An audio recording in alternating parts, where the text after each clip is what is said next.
Hey, what is up, Hey. NineTen? Hey, so glad you're joining us for another video here on the YouTube. I got the wonderful Maddie Mouche with me today, and we are continuing our series, Church 101.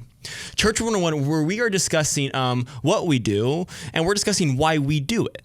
We've talked about topics such as last week. We talked about the Bible. We talked about, can we really trust this thing? We delve into the topic of worship.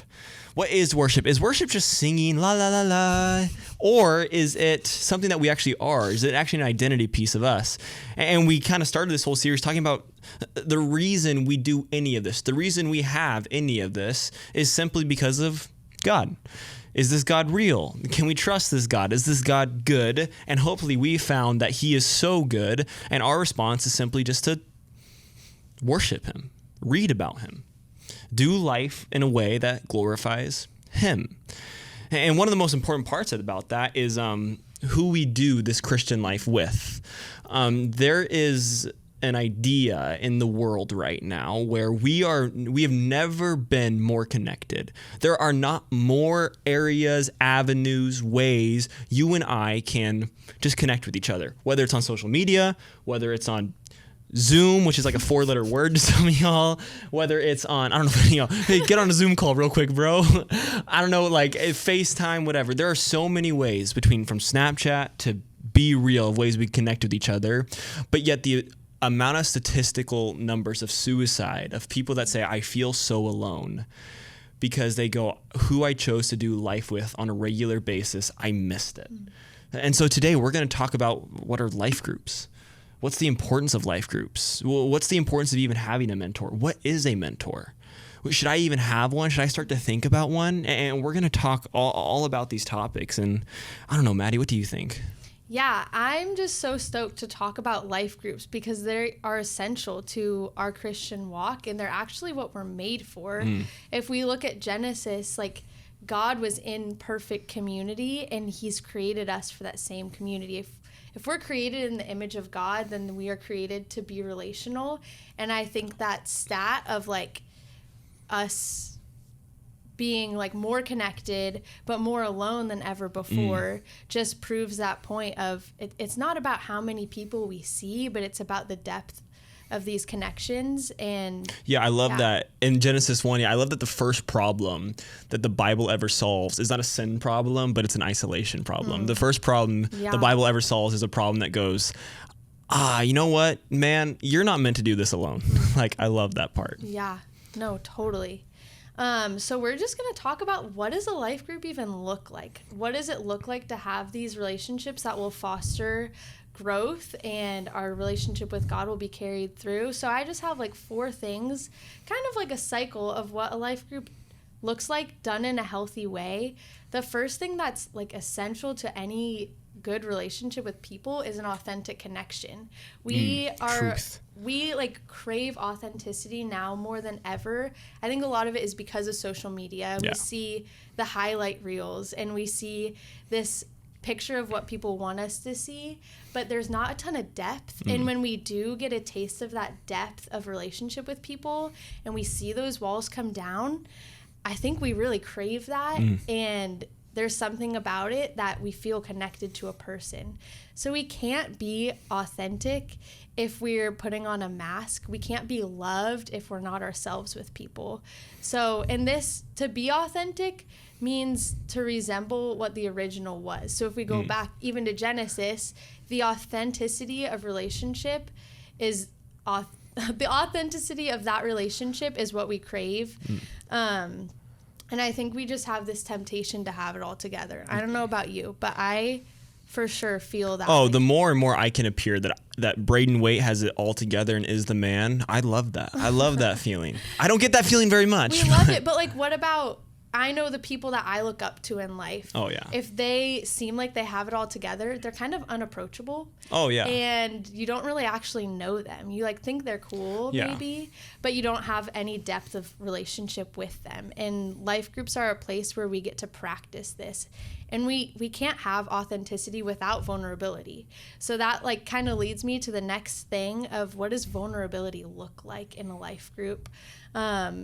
I actually got to experience this in a really cool way. I've been leading in NineTen for like 5 years, I think now. Ooh. And one of my first groups, it was their sophomore year. I remember it so vividly. We were up at Sahale, which rip, you guys will never probably go there. Fat rip. But it was great. I mean, I've never been there. Fat rip for sure. But I had 2 years with these girls that had come every week. They were consistent. They were showing up, saying all the churchy answers. But there was something missing from that community. And at this trip, we got to experience authentic connection because of the vulnerability that happened. We were sitting there one night. One girl, I could tell she was just holding on to something. And she was led. She didn't let fear win. She was actually confessed something that she'd been dealing with. And every single other girl in our group actually related to it. And they all thought they were alone in this struggle, and they were feeling defeated and ashamed. And they were believing the lie that the enemy wants us all to believe, that we're alone in our struggles. Yeah. And he was winning because they were all believing it. This was 2 years of us being together, and it took this long. But one person opened up in their vulnerability, and they were able to confess what was going on. And we were able to see this connection of relationship that we have never experienced before in that group. And instantly, when vulnerability was brought up, not only did it breed authentic connection, but it also killed shame in the same moment. And then with that, we were able to just be honest. I love James 5:16. It says, "Therefore confess your sins to each other and pray for each other so that you may be healed. The prayer of a righteous person is powerful and effective." And I love that the Bible calls us not just to confess our sins to God, but to actually get to practice that with one another. It's not people that forgive us, and it's not people that actually have the power to free us from that shame, but God invited us into such an intentional relationship that he calls us to do this because he knows it's what's best for us. He knows that we can't be loved if we're not known, and we get a little taste of God's love for us when we get to let people into our brokenness and experience freedom in that. So practicing confession, not only does it free us up, but we actually get to invite accountability in with that too, which can be kind of scary. Once you say it out loud, you're inviting this accountability in, but you're not doing it alone, which is so beautiful. That I think we're for sure fooling ourselves if we think that we're strong enough to fight things on our own. So inviting other people in through accountability, which looks different for everyone and depending on what you're dealing with. But people around you are willing, and your life groups are a place where you get to invite this in. And then with that, you get to experience walking out freedom, that this doesn't have to be just a camp experience of, well, when I was at camp, I got to share my sins with my friends, and it was just this powerful experience. We all were changed. That's awesome, but it doesn't have to stay there. That we can that camp high that everyone gets. Yeah. I mean, it happens every camp. Oh, every camp. They're like, oh my gosh, I just love you so much. I love Jesus. Yeah, and you like bond. It's this great experience, but it doesn't have to stay there. This should be a regular pattern of life. We can't wait for camps to come around and say, well, you can, but you're not experiencing the fullness of what God has designed for us if we do live that way. I kind of think of like if you're in jail. Shout out to Austin. Oh, donde está?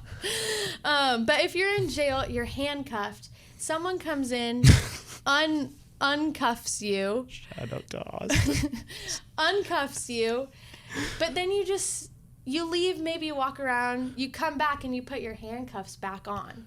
Like, nobody would do that, but I think we do that with our sin. And I think community is a beautiful way to take the handcuffs off. And then when we are tempted, because we do have a tendency to go back to our old way of life, that when we are handcuffed, we're set free. We need people around us to be like, hey, what are you doing? Like, I love that. Set free from that. I love that picture too, that like Jesus has come and he's just opened the prison cell and he's like, you can dude, you're free to live this life. Like go out. Like your buddies are right there that are struggling with the same thing, that you guys are all having the same camp high together. Boom. Like you guys, like go experience the freedom I have for you. And yet, yeah, we do so often is maybe we take a step out there. We get a sense of like, oh my gosh, the door's open. Like, look how good this is going to be. And then a week later after camp, or 2 weeks later after camp, we just go, actually, you know what? The cell was, I don't know, it was comfy, and I knew it. It was just interesting. Yeah, that's a good it's picture. Interesting that we do that, but we for sure do. So just to wrap up that, like, let's be a community that has authentic connection, where we get to practice confession regularly. That way we can invite in accountability and then walk out freedom together, and let that be a regular pattern of the way that we do things. That's the power of a life group, if it's done in a way that's honest and real.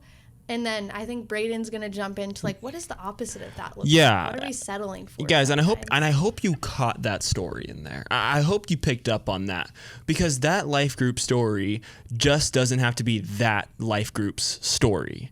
That life group story can be y'all's life group's story. It's like y'all don't have to go and all of a sudden like have this like amazing I saw Jesus in the streets, road to Damascus moment. Friends, if you are able to do what those 4 things were, it was authentic connection, it was vulnerability, it was practicing confession, and then walking in freedom. And what walking in freedom simply is just you now are in a regular pattern of life with those friends. It doesn't even have to be hyper spiritual. You're just constantly just checking in on those guys. You're constantly checking in on those girls, because you just are so passionate about their walk with Jesus, and you're so passionate about your walk with Jesus, because you go, the chains are gone, the handcuffs are gone. I'm out of the prison cell now.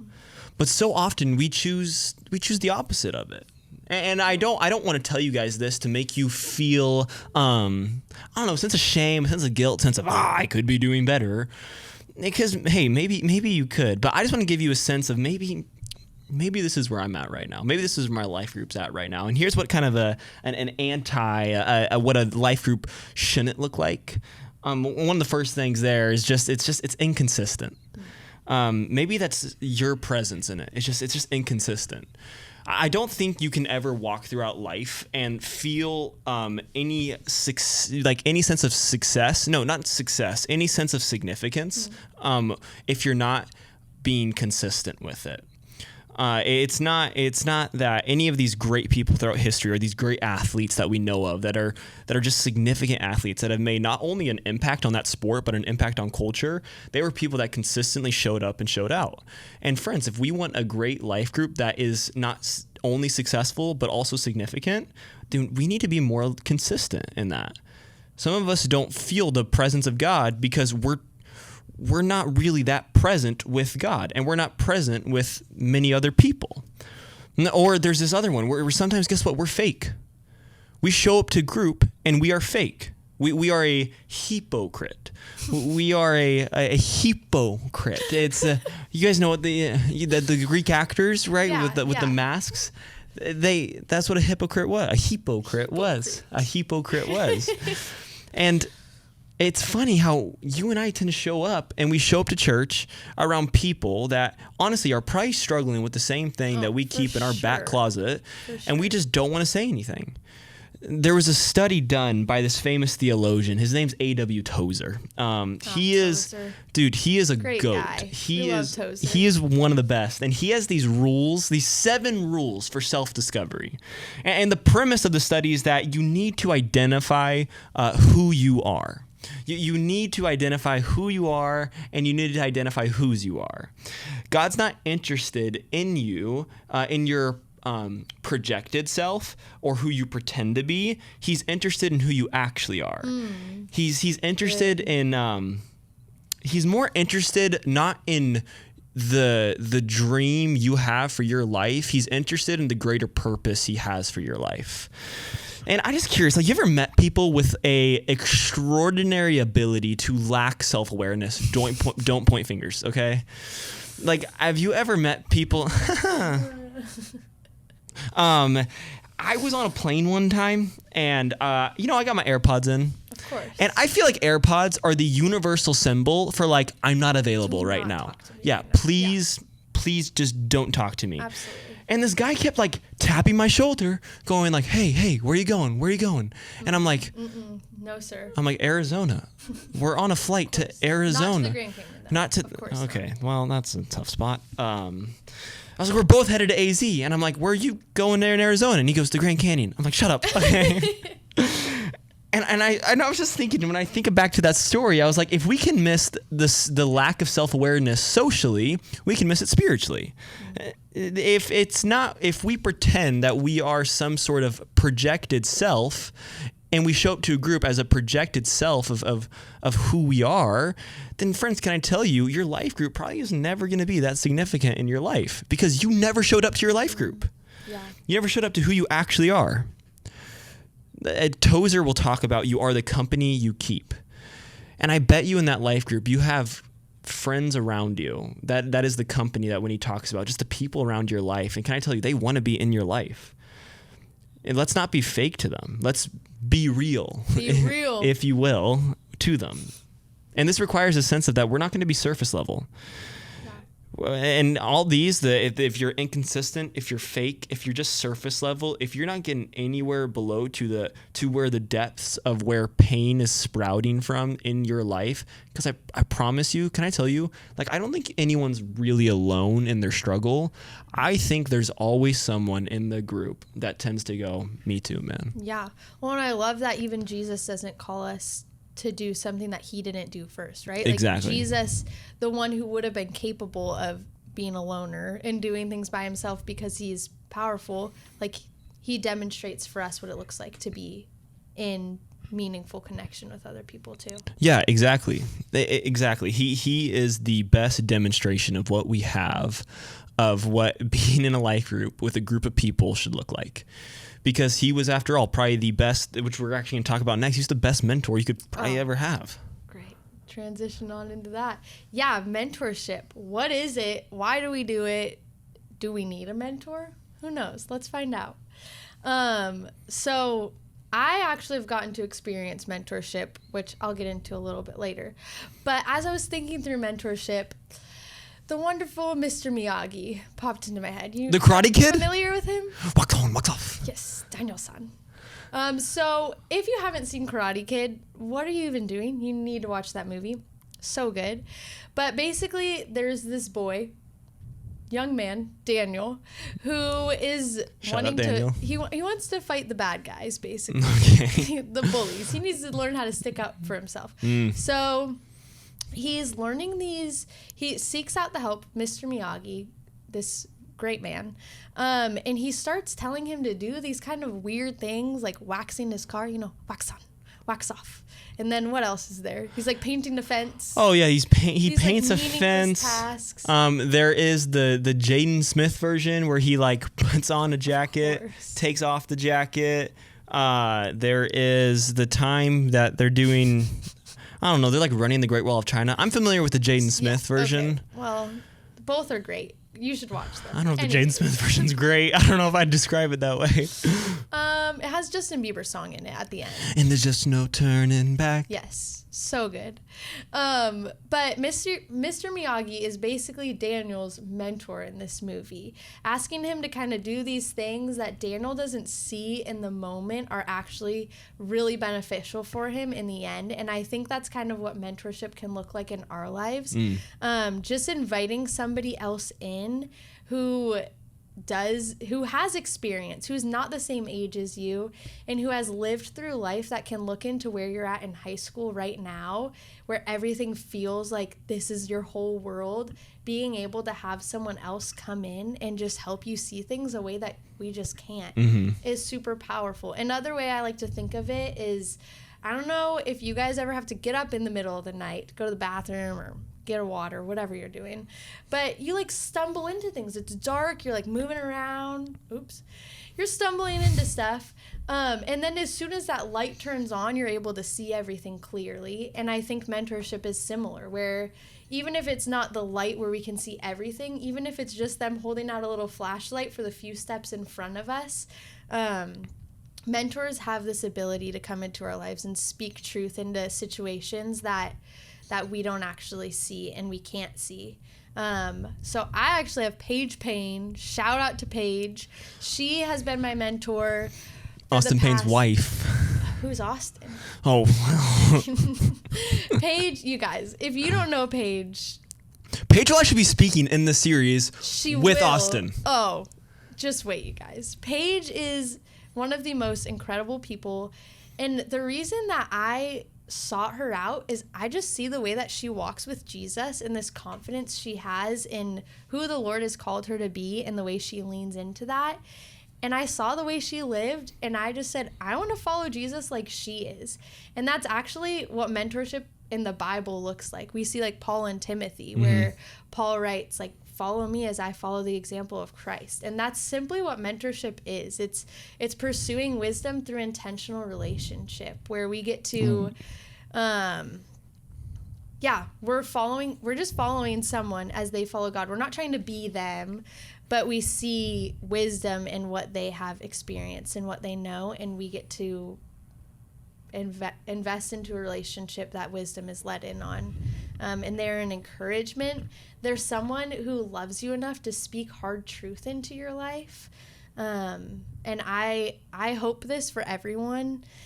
I didn't get a mentor until like pretty late in life. Yeah. I mean, I'm still pretty young, but until like the end of high school. Pretty late in life. I'm 87.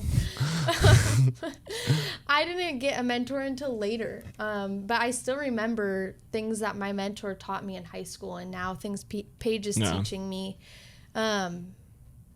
It's a very, very powerful tool that I think there's no reason for you not to have a mentor in your life. Yeah. I think it's such a gift. So, and your life group leaders are incredible people that can be speaking into your life. Your life group leaders are.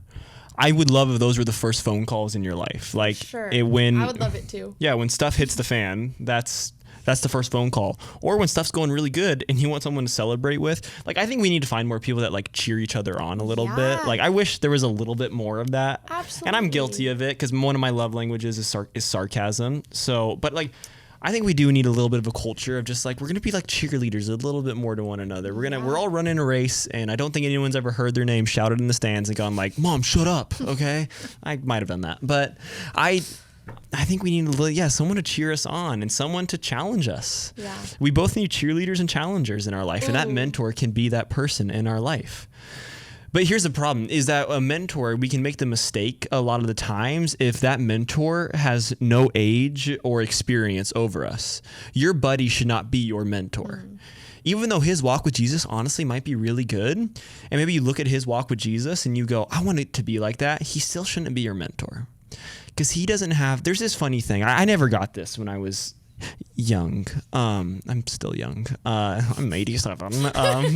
But I never really understood this, but it's funny, like as you grow older, you just learn things. You can just see things. And I've been told the amount of stories I've been told where it's like, oh my gosh, you're never going to guess what happened next. And I perfectly predict what happened next. I'm like, I've been there, dude. Like I know exactly what happened. So if you're going to find a mentor, make sure that there is an age and there's an experience gap between you and that person. Another thing is make sure your mentor isn't your own voice coming out of someone else's mouth. We are all familiar with this where we go to different parents to ask for different things because we know what one parent is going to say yes to and what one parent is going to say no to, right? Just me? Nope. No. Amen. Yep. Amen, sister. Okay. We can find someone in our life pretty easy that is only the cheerleader in our life and not the challenger. We can find someone pretty easy that just goes like, oh yeah, dude, that's great. You know what? Light the fireworks inside the house. I think that's a great idea. That's a good idea. It's not a terrible idea. I learned a story yesterday that Andrew Pulfer actually did that one time. Yeah, he was just like, let's have some fun. Hey, tune into the podcast if you want to see. If you want to hear more about that. Yeah. But the next thing is if there's no honesty or vulnerability when it comes to your relationship with your mentor, the very same reason if there's no honesty or vulnerability when it comes to your small group, you're never going to get a lot out of that small group because once again, you never showed up with who you really are. And your mentor wants to know who you really are. You know why your mentor wants to know who you really are? You know how your life group wants to know who you really are? Is because I think there's a presence of the Holy Spirit within each and every single one of our it's in one of our groups and in our conversations that goes, I know who you actually really are. Why are you just hiding it? It's not like it's not like when Adam and Eve were in the garden hiding from God and God goes, where are you? It wasn't like he didn't know where they were. Like, he knew exactly where they were. He literally like probably saw them eat the apple. He's like, that's what I do. Like I'm God. Like, and he goes, no, like, I just want you to be honest with me. I want you to be vulnerable with me. Because that way, that's where great relationship comes up with. Yeah. And then the last thing is simply, if they don't know they are mentoring you, then you probably need to tell them, like, will you be my mentor? Clarify that a little bit. Just because it's funny. Austin will talk about how he's had people that say, like, oh, yeah, Austin's my mentor. And Austin's like, mentor. Who are you again? Name? And if they don't, so guys, I hope that in this conversation, you got a little bit more of what it takes when you are at a camp and you feel fully known and fully loved by all those people in that group and by the God of the universe and by those life group leaders and by those pastors that are there and by the speakers that is there. I hope you have to understand that doesn't just have to stay at a camp. That can stay, that can be a daily routine, a daily meeting you have with each and every single with one another. If we want the advantages of love, then we must be willing to take the risks of love. So friends, that's going to require maybe some honesty and some vulnerability from us. As a pastor one time said, if I hope that I get this right, he said the risk, the threat of isolation is way more dangerous than the risk of vulnerability. And I was like, oh, that hit me. Because can I tell you, there's no place the enemy wants you better than is a spot where you're just alone around so many times where you could get so connected so fast because you have so many people in NineTen that love you, that are there to teach you and tell you hard truth in your life. Friends, do not feel like you need to feel so much shame and so much guilt that it turns you away from the people around you. Can I tell you, the people around you love you. And we love you guys, and we're so happy you tuned in so much to another episode of Church 101. See you guys. Bye.